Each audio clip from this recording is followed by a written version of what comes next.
अगर आपके जीवन में दुख है तो इसका सिर्फ और सिर्फ एक कारण है, वो है रुक जाना।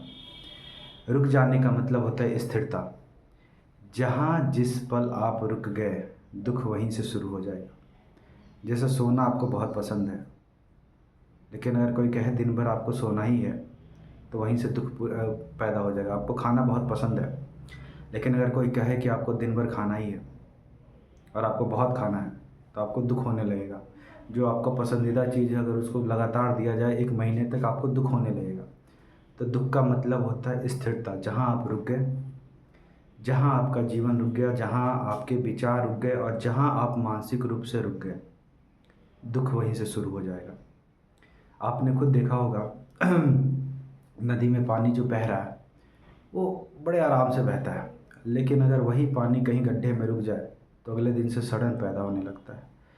तो हम क्या होता है कि हम किसी विचार को पकड़ के बैठ जाते हैं और 5 साल 10 साल तक पकड़े रहते हैं, और फिर कहते हैं हमको इतना दुख क्यों हो रहा है। तो आपको उस विचार को छोड़ना होगा। जैसे अगर आपके पिताजी ने कहा कि तुम नालायक हो, या फिर कुछ ऐसा शब्द कहे जो आपको अच्छे नहीं लगे,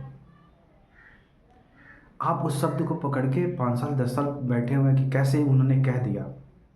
किसी टीचर ने अगर आपको डांट दिया तो कहते कैसे उन्होंने डांट दिया, जबकि उससे बुरी से बुरी बातें आपके दोस्त आपके मित्र डेली कह रहे हैं, लेकिन आपको कोई असर नहीं होता, क्योंकि एक कान से सुनते दूसरे से निकाल देंगे।